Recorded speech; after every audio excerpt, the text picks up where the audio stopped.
Olá pessoal, espero que todos estejam bem. Hoje vamos dar início ao nosso 12º roteiro de orientação pedagógica. O nosso objetivo da nossa aula hoje é a gente compreender. A gente já viu como é que se deu o processo de colonização, de ocupação das terras americanas pelos ingleses, que se tornaram as 13 colônias. E hoje nós vamos estudar o processo de independência dos Estados Unidos ou Revolução Americana. Os dois significam o mesmo, que é o processo de independência das 13 colônias do poder da Inglaterra, Que as 13 colônias americanas, elas pertenciam à coroa britânica. Então, como é que se deu esse processo de independência? O que levou ao processo de independência? A gente já viu que o contexto da época era um contexto revolucionário, era o contexto das revoluções burguesas. Ainda não havia acontecido a Revolução Francesa, mas já estava em processo de as ideias iluministas cada vez ganhando mais espaço, as ideias de liberdade, as ideias contra a igreja, contra a nobreza. E na França já estava a disputa entre os estados, as classes que não eram consideradas nobres, contra a classe dominante, que era a nobreza e que era o clero. Então, o contexto que fazia parte da história do Ocidente nesse momento, da Europa e da América, era justamente de crítica à nobreza e também de crítica à Igreja Católica. Era o período das revoluções burguesas. A independência dos Estados Unidos, ela vai acontecer de fato cerca de 2-3 anos antes da Revolução Francesa, mas o contexto era o mesmo, Tanto na América como na França já estava acontecendo o processo de contestação, contra o poder da nobreza, contra o poder do rei. No caso, na França, contra Luís XVI, e na Inglaterra contra a coroa. Então esse é o nosso objetivo de hoje, compreender a independência dos Estados Unidos. Esse é o nosso roteiro. O foco da nossa aula vai ser entre a página 56 e 63. Como eu já falei, a gente vai começar na página 56 e vamos até a 63, que é sobre o processo de independência das 13 colônias, que era como era inicialmente chamados territórios que foram colonizados pela Inglaterra na América. Depois houve a união dessas 13 colônias e passou a se chamar Estados Unidos da América, Por isso o nome Estados Unidos, da união das 13 colônias. E para a gente compreender como se deu o processo de independência das 13 colônias, a gente tem que compreender primeiro como é que se deu o processo de... Primeiro se deu o processo de insatisfação dos colonos, que eram aqueles americanos e ingleses que moravam nas colônias da América. Eles começaram a ficar insatisfeitos com o governo por parte da coroa.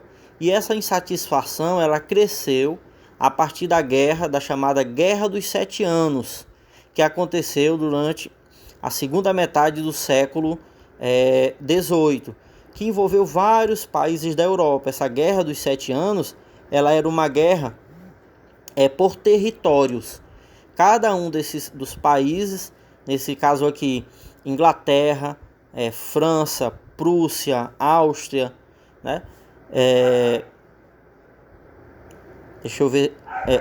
Espanha também, todos entraram em guerras para disputar os territórios fora da Europa. Por quê? Quem tivesse mais território teria mais possibilidades de lucratividade, porque teria de onde tirar novos produtos para serem comercializados, teriam novas terras para a produção de outros produtos e também teriam um mercado consumidor das mercadorias que era produzido nesses países.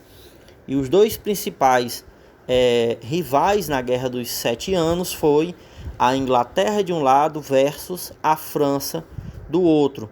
A Guerra dos Sete Anos, como eu já falei, ela começa no final, aliás, na segunda metade do século XVIII, principalmente depois de 1756, 57, e vai até 1763, mais ou menos. Isso. Então, pessoal, nessa guerra, o que foi que aconteceu? Essa disputa da Inglaterra com esses outros países, principalmente com a França, disputando por terras na África, na Ásia e também na América, certo? Lembrando que a França se apoderou do território que hoje fica um país chamado Canadá, na América do Norte. No mapa ele fica logo acima dos Estados Unidos, e também de uma grande quantidade de terra onde hoje é os Estados Unidos hoje. É o chamado Oeste Americano, pertencia à França.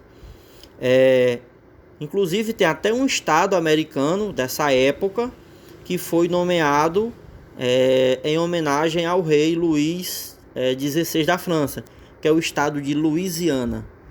Então vejam só, essa guerra, como é que a Inglaterra conseguiu pagar por esse conflito com tantos países, principalmente com a França?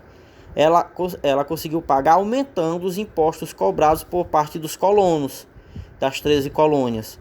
E isso gerou uma insatisfação muito grande, porque cada vez mais era cobrado imposto para pagar pela guerra da coroa. E esse imposto não voltava de nenhuma forma para os colonos. Então, cada vez mais, as 13 colônias eram empobrecidas. E aí começou o descontentamento por parte dos colônios da administração britânica das 13 colônias. Inclusive, tem até uma chargezinha aqui da época mostrando unidos ou mortos, mostrando aqui uma cobra totalmente despedaçada, mostrando as 13 colônias separadas entre si, eram fracas, mas caso elas unissem uma às outras, elas seriam fortes a ponto de vencer a própria Inglaterra em um conflito, se assim fosse necessário. Então, pessoal, é a partir da Guerra dos 7 Anos e dessa cobrança de cada vez maior de imposto que vai levar os colonos a entrar em conflito com a Inglaterra. Tanto é que o livro já traz, na página subsequente, esses elementos que levaram cada vez mais ao conflito entre os colonos e a coroa inglesa. Aqui nós temos algumas das leis que afetaram bastante os colonos e as fontes de lucro por parte desses colonos. A lei do açúcar, a lei da moeda e a lei do selo. Essas foram leis impostas pela coroa britânica aos colonos da América. Essas leis obrigavam o açúcar, né? Cadê? O açúcar da colônia. A ser taxado, ou seja, a cobrar cada vez mais imposto, encarecendo o açúcar da colônia e retirando o imposto do açúcar da inglês, né, das companhias de comércio inglesa, fazendo com que o açúcar dos Estados Unidos ficasse muito mais caro do que o açúcar britânico, né, levando a queda, a falência, ao empobrecimento muitos proprietários. A lei da moeda, que também era uma lei que obrigava a utilizar apenas a moeda inglesa em solo americano. Essa lei fazia com que os colonos tivessem que pagar também imposto para poder usar a moeda britânica.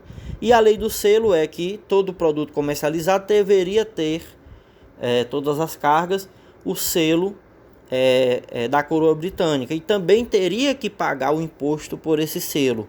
Então tudo isso levou ao descontentamento dos colonos.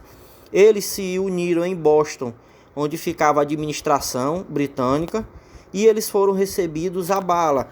E esse acontecimento ficou conhecido, muito marcante, conhecido como o Massacre de Boston, de 1770, e foi assim, vamos dizer assim, um dos estopins que fizeram com que os colonos se sentissem agora inimigos da Inglaterra e não mais súditos como era antes. A festa do chá de Boston, por exemplo, foi uma reação à lei, a lei,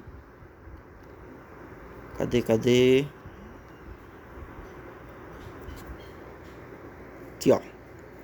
A festa do chá de Boston, por exemplo, o que foi esse acontecimento que é muito, até hoje é lembrado nos Estados Unidos, comemorado. A coroa britânica decidiu retirar imposto das companhias de comércio da Inglaterra que vendiam o chá nas 13 colônias. Então, o chá que ia da Inglaterra para as 13 colônias ficou mais barato. E o chá que era vendido pelos colonos das 13 colônias ficou mais caro, porque também tiveram que pagar mais imposto para cobrir os impostos que foram retirados das companhias de comércio. Então, o que aconteceu? Muitos produtores de chá viram que iam falir e se juntaram junto àqueles outros produtores de açúcar e de muitos outros produtos que estavam vendo a Inglaterra como inimigos. Inclusive, na ocasião, foi visto como algo muito perigoso por parte dos colonos, porque se a coroa agora estava fazendo de tudo só para as empresas da Inglaterra vender, isso queria dizer que elas iriam levar à falência as empresas das 13 colônias, né, da América. Então eles pensaram, isso vai acontecer com o chá e com todos os outros produtos.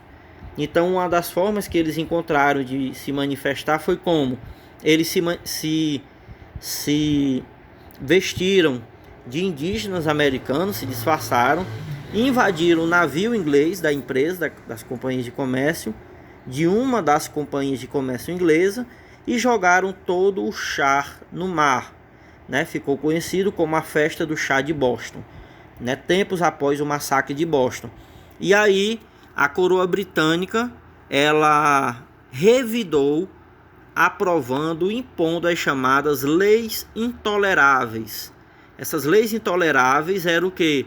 Ela obrigava os colonos a pagar cada vez mais impostos, a não poderem mais formar nenhum tipo de associação, a não poderem participar de nenhum tipo de decisão tomada na colônia, né? Leis intoleráveis. Elas eram intoleráveis por parte dos colonos e eram uma vingança por parte da coroa britânica. E isso deveria continuar até que os culpados pelo prejuízo do chá do navio inglês fossem entregues. E aí aconteceu o primeiro Congresso Continental, que foi o quê? A união de vários colonos, representantes de várias das 13 colônias, buscando decidir o que fazer diante dessa situação que cada vez mais ficava mais perigosa com a Inglaterra. E aí você tem uma das primeiras medidas tomadas, o livro vem trazendo, foi criar uma associação continental. Qual era o plano aqui? Boicotar os produtos ingleses, não comprar produtos que viessem da Inglaterra, né? A tentativa era levar esses produtos, essas empresas, essas companhias de comércio ao prejuízo, levassem à falência. Ninguém compraria dessas empresas, compraria apenas de americanos. Claro que a Inglaterra continuou praticando as chamadas leis intoleráveis, o que levou os colonos a realizar o segundo Congresso Continental, até porque a Inglaterra já estava buscando reprimir de forma violenta, prendendo pessoas, perseguindo outras. E aí o segundo Congresso Continental de 1775 ele já teve outra finalidade. Ele já viu que não daria para negociar com a Inglaterra. Então foi onde surgiu as primeiras propostas de guerra contra a Inglaterra, de lutar pela independência. Então ficou acertado no segundo congresso a criação de um exército continental para lutar contra a Inglaterra. Quem lideraria esse exército era o lendário personagem George Washington, que após a Guerra de Independência foi eleito, né, o primeiro presidente dos Estados Unidos. Durante o conflito, após os 3 primeiros anos de conflito, em 1776, olha, bem pertinho da Revolução Francesa, já estava acontecendo o processo, né, de discórdia na França entre o terceiro estado e a nobreza. Os colonos aprovaram a Declaração de Independência, que foi eles se proclamando independentes da Inglaterra, mas ainda continuavam em guerra, certo? Mas se autoproclamando independentes diante da Inglaterra. A França, que era inimiga histórica da Inglaterra, né, socorreu os colonos com apoio militar, com apoio financeiro, apoio de navios também, que os colonos não tinham marinha, né? E a conquista da independência se deu justamente no entorno dessa luta e dessa união entre as 13 colônias e a França, né? De forma assim, bem, como é que eu posso dizer? Essa união entre franceses e americanos, ela é muito importante porque os soldados que lutaram na América pela independência das 13 colônias, eles voltaram para a França com esse ideal de liberdade. E foi justamente nesse contexto que eles se tornaram um grupo favorável à burguesia na França. Então a Revolução Americana influenciou a Revolução Francesa. Vejam que 1789, né, em pleno contexto de luta entre as 13 colônias com a Inglaterra, se deu a Revolução Francesa, né, o mesmo contexto de revoluções burguesas. O conflito entre as 13 colônias e a Inglaterra se deu até 1781. As batalhas duraram em torno de 6 a 7 anos, certo? De 1776 até 1781, que aí vieram as derrotas definitivas por parte da Inglaterra e a conquista da independência por parte dos Estados Unidos. Nesse período, foi aprovada a primeira Constituição da América, que foi a Constituição dos Estados Unidos, de 1780. Aliás, foi aprovada a primeira Constituição dos Estados Unidos da América, que foi em 1787. Nesse ponto aqui, é muito importante dizer que essa foi a primeira Constituição do mundo que ela foi, vamos dizer assim, uma cópia das ideias iluministas. Ela dividiu o poder da sociedade nos 3 poderes, né? Legislativo, executivo e judiciário. Ela reconheceu que todos seriam iguais perante a lei, tratou a todos como cidadãos, certo?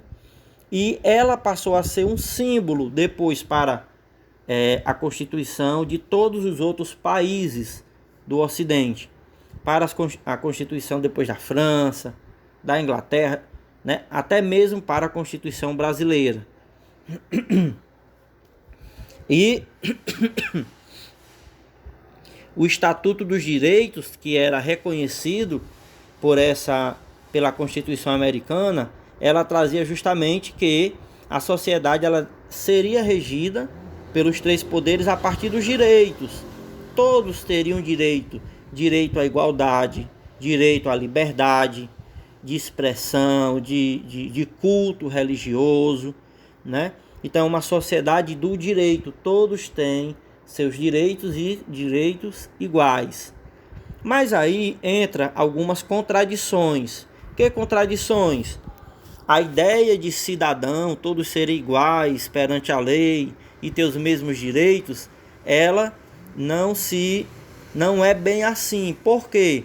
A parte da população que era talvez a maior parte da população que era negra e indígena, ela ficou de fora. A população negra ela foi desprezada, né?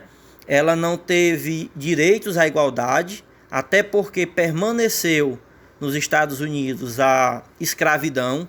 Então os negros não eram considerados cidadãos. As mulheres também não tinham direito à igualdade diante dos homens. E também os indígenas, os povos indígenas, eles eram tratados como seres inferiores, né? Também não tinham direito ao título de cidadão, não era considerado igual, né? Então nem negros nem indígenas eram considerados iguais aos brancos europeus ou filho de europeu. E isso é uma contradição.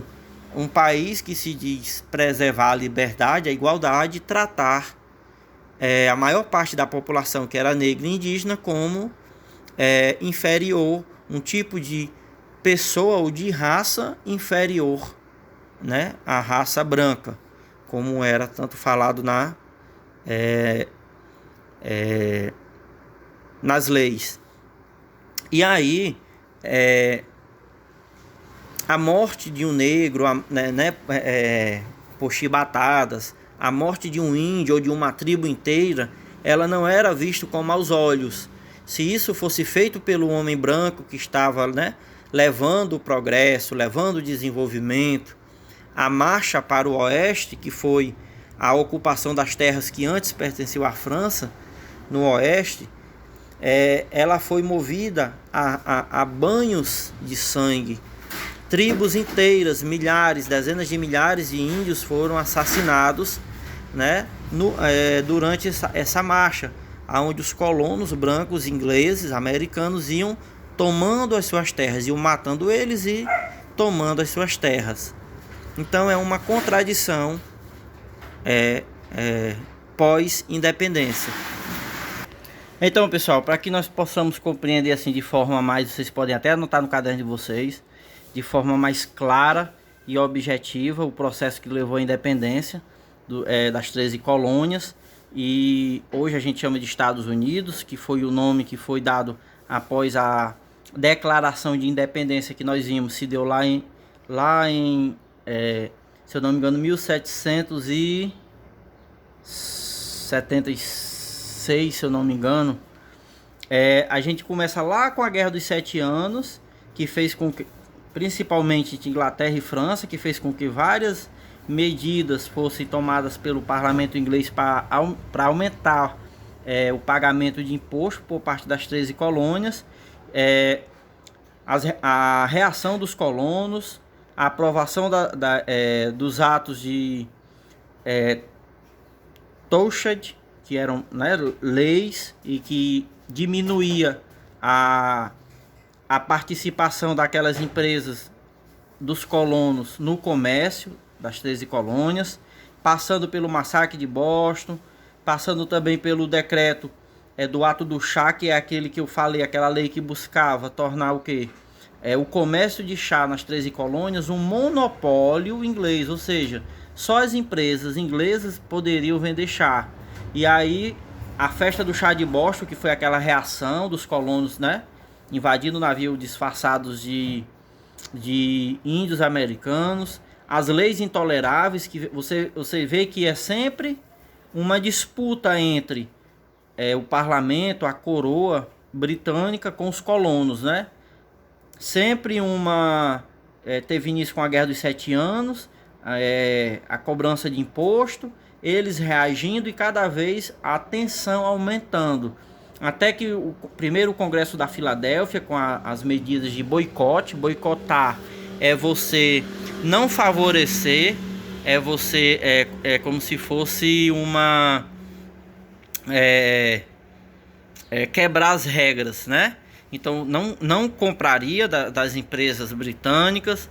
O segundo Congresso da Filadélfia já veio com a proposta de formar um exército das 13 colônias, liderados por George Washington. Vieram algumas batalhas até a vitória definitiva americana, que veio ser reconhecida em 1781, né, com a união entre a França e as 13 colônias.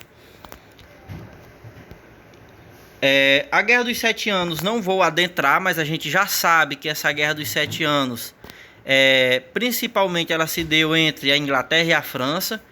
Enquanto a Inglaterra ela tinha a posse das 13 colônias, a França também tinha a posse daquilo que era chamado hoje de Canadá, né?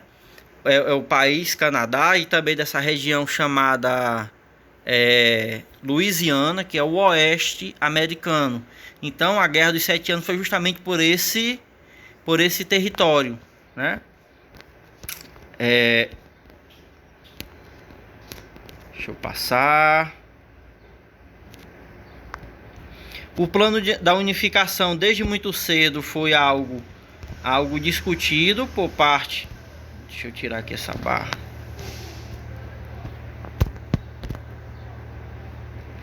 Deixa eu ver como é que eu tiro aqui.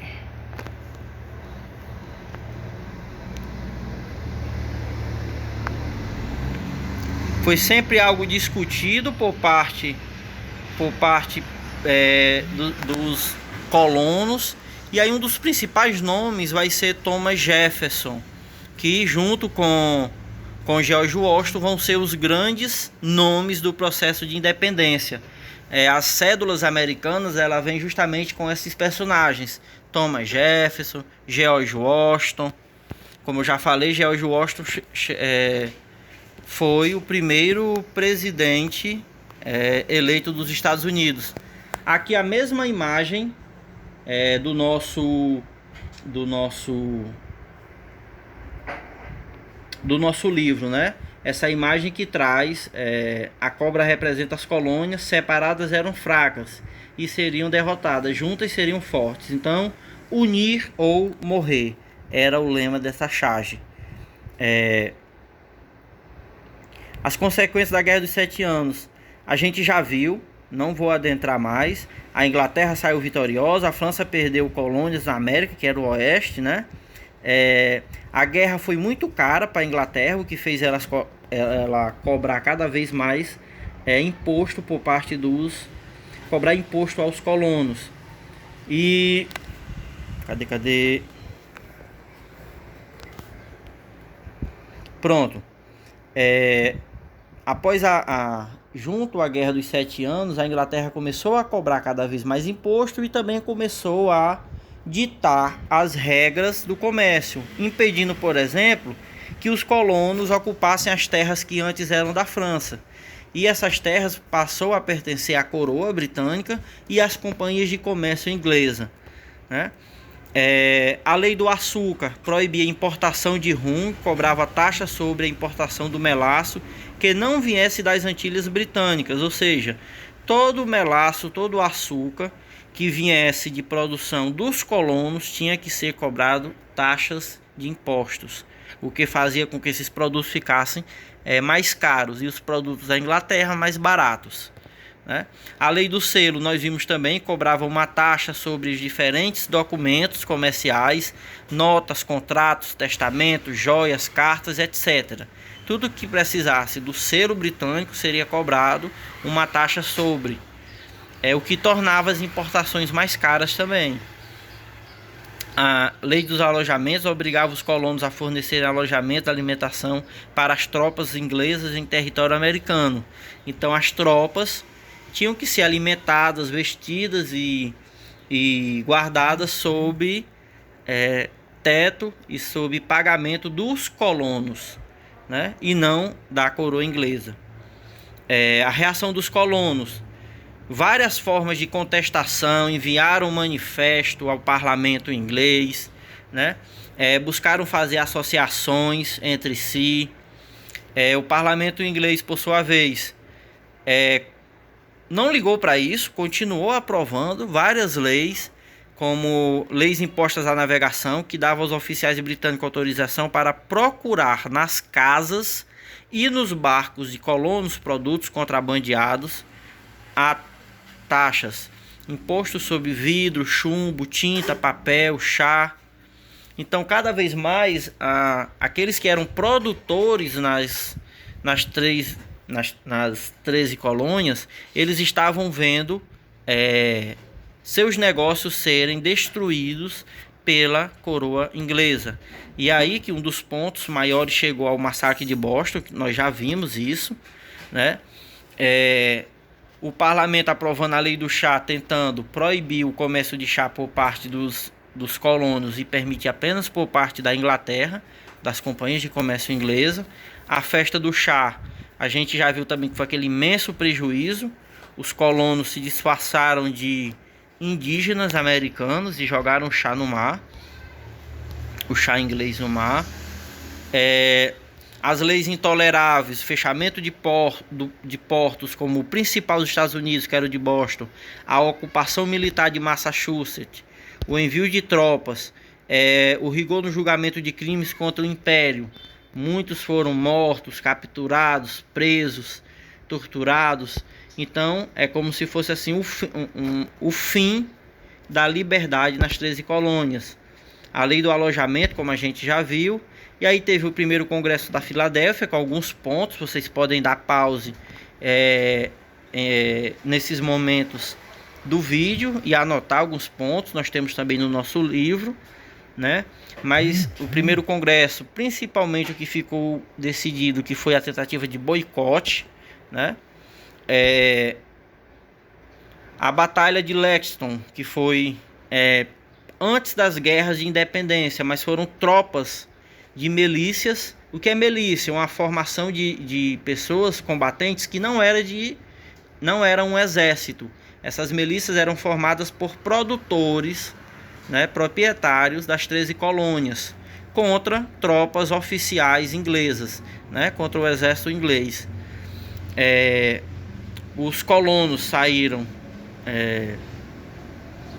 derrotados. Aliás, derrotaram as tropas reais. A represália disso é que foi extremamente cruel. Fazendas queimadas, pessoas capturadas, famílias mortas, né? E aí levou imediatamente os colonos a aderirem a uma nova forma de se contrapor à Inglaterra, que agora sim seria a formação de um exército. E a gente já viu, George Washington foi selecionado para ser o general geral desse exército. Foi aprovada também uma declaração de independência, que foi redigida, elaborada por Thomas Jefferson, né? Foi o principal nome da elaboração da declaração de independência. E começou aqui a guerra entre as 13 colônias e a Inglaterra. Aqui nós temos uma imagem da declaração de independência assinada por vários líderes e representantes das 13 colônias. Thomas Jefferson é um deles, George Washington, né? Alguns detalhes. A base ideológica era iluminista, como a gente consegue ver aqui, iluminista. Nós temos também o principal nome da redação foi Thomas Jefferson, né? Outro ponto também extremamente importante é que a Declaração de Independência ela influenciou aqui embaixo todos os outros. Não consigo trazer, peraí. Aqui embaixo ela influenciou a luta em diversos outros países da América, inclusive a Constituição americana também vai influenciar a Constituição em muitos outros países no Ocidente inteiro, não só na América, mas também na Europa. Um dos fragmentos da Declaração de Independência, onde tornava livre tanto as 13 colônias, também os homens, né? Seria um país, um estado de direito, mas uma das que eu já falei, né? Uma das contradições é que negros não foram reconhecidos como iguais, nem também os índios, nem as mulheres. Como você vê, a escravidão permaneceu nos Estados Unidos, né? Os Estados Unidos, assim como o Brasil, vai ser um país extremamente racista, certo? E aqui a gente pode terminar e passar agora para o nosso roteiro lá no grupo e fazer a nossa atividade, tá bom? Um abraço, pessoal.